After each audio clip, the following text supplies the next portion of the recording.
স্টেশনের কোনো এক প্রহরে দেখেছিলাম আমি তোমাকে, দাঁড়িয়েছিলে তুমি নীল শাড়িতে, ভাবছিলে কি যেন আনমনে।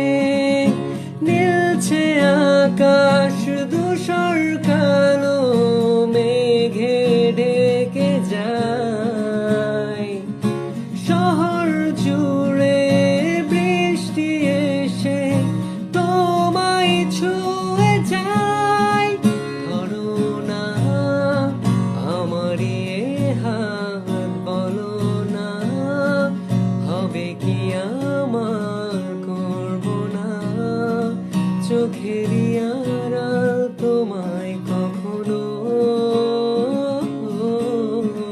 বলো না মনে কি রাখবে একটু ভালো, আমাকে বাসবে বলো না, থেকে কি যাবে পাশে চিরকাল।